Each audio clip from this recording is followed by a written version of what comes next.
cặp đôi chỉ sủa pe ấy không nên tầm nương chùm nuôn đập nè cứ trâu ban là cô ban khai bản tiền miền cháy mình chun từ từ lá cá coi cặp plon mà tô bay cả này nơi pai xôm chun por miền pư đá trả cả này không nên tầm nương đập nè trâu ban là cô ban khót luôn chia bật to bắn to mình chun từ từ lá cá coi bị thưa sẽ cầm mà phep lui nâng cặpนั่นคือcặp chun rongครัวได้จีเนสร็อกดอมใบพลันยกมาโตเนเปรียดไรในกรองปลายไปนี่ใบยงตามเพจนองการโกบาลแคดมันตีเมียนใจบานประกาศนี่ทั้งไงตีปรามไข่ตุลานี่ตายมาดองพวกเกแต่งดับเนี่ยนั่งใจเจนเจ็บใบกรมจ้าบานนอมขณีเปล่าปริดบัดละเมอจำนวนใบการไหนได้การไหนตีมวยบานการล้างในทั้งไงตีมาไพ่บ้วนไข่กันยะชนำปีปอนมาไพ่ปรามเวลียมองปีนั่งมาไพ่ปรามเนตีเนยจมน้อยกระสังเตล้าชมัวลายชัยลีเจ็ดสลาสังกัดโอเจอทัดเนภูมิปริดสังกัดโอเจอกรองปล่อยไปบังกอล้างโดยจุนสังไซจิจราเนี่ยจิขมิ้นตำเนื้อประดับโดยกับบัดกับยกมาโตจนรองครูบานจำนวน1เครื่องมาโตมาห้องด้านตริมสรีชนำปีปอมาไพ่ปีปอกขมายเปะสละเลยกระปงทอมมวยอ๋อ89เลขตัว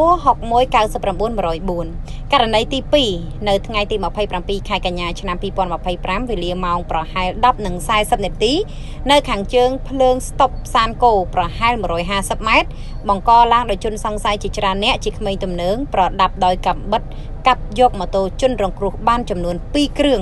ម៉ូតូម៉ាក Honda Dream ពណ៌ខ្មៅផលិតឆ្នាំ2019ចាចំនួន1គ្រឿងហើយមានម៉ូតូ Honda Dream ពណ៌ខ្មៅមួយគ្រឿងទៀតផលិតឆ្នាំ2020ចាអញ្ចឹងគឺ2គ្រឿងហ្នឹងសិតតែអាសង្ឃ Dream ដូចគ្នាគឺមួយ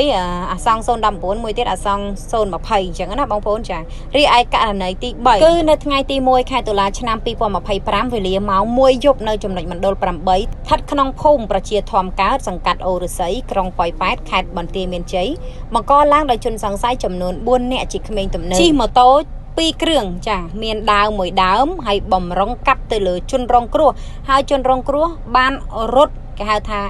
លោតចុះពីលើម៉ូតូចោលម៉ូតូហ្មងបងប្អូនចាកាប់អត់ត្រូវទេគាត់លះដែរគាត់សុកចិត្តឲ្យគេយកម៉ូតូមិនឲ្យរបួសខ្លួនឯងទេដូចនេះក្រុមចោលក៏បានប្លន់យកម៉ូតូ Dream Series ឆ្នាំ2025ពណ៌ខ្មៅរបស់ជនរងគ្រោះដែលមានស្លាកលេខបន្ទាយមានជ័យ 1AD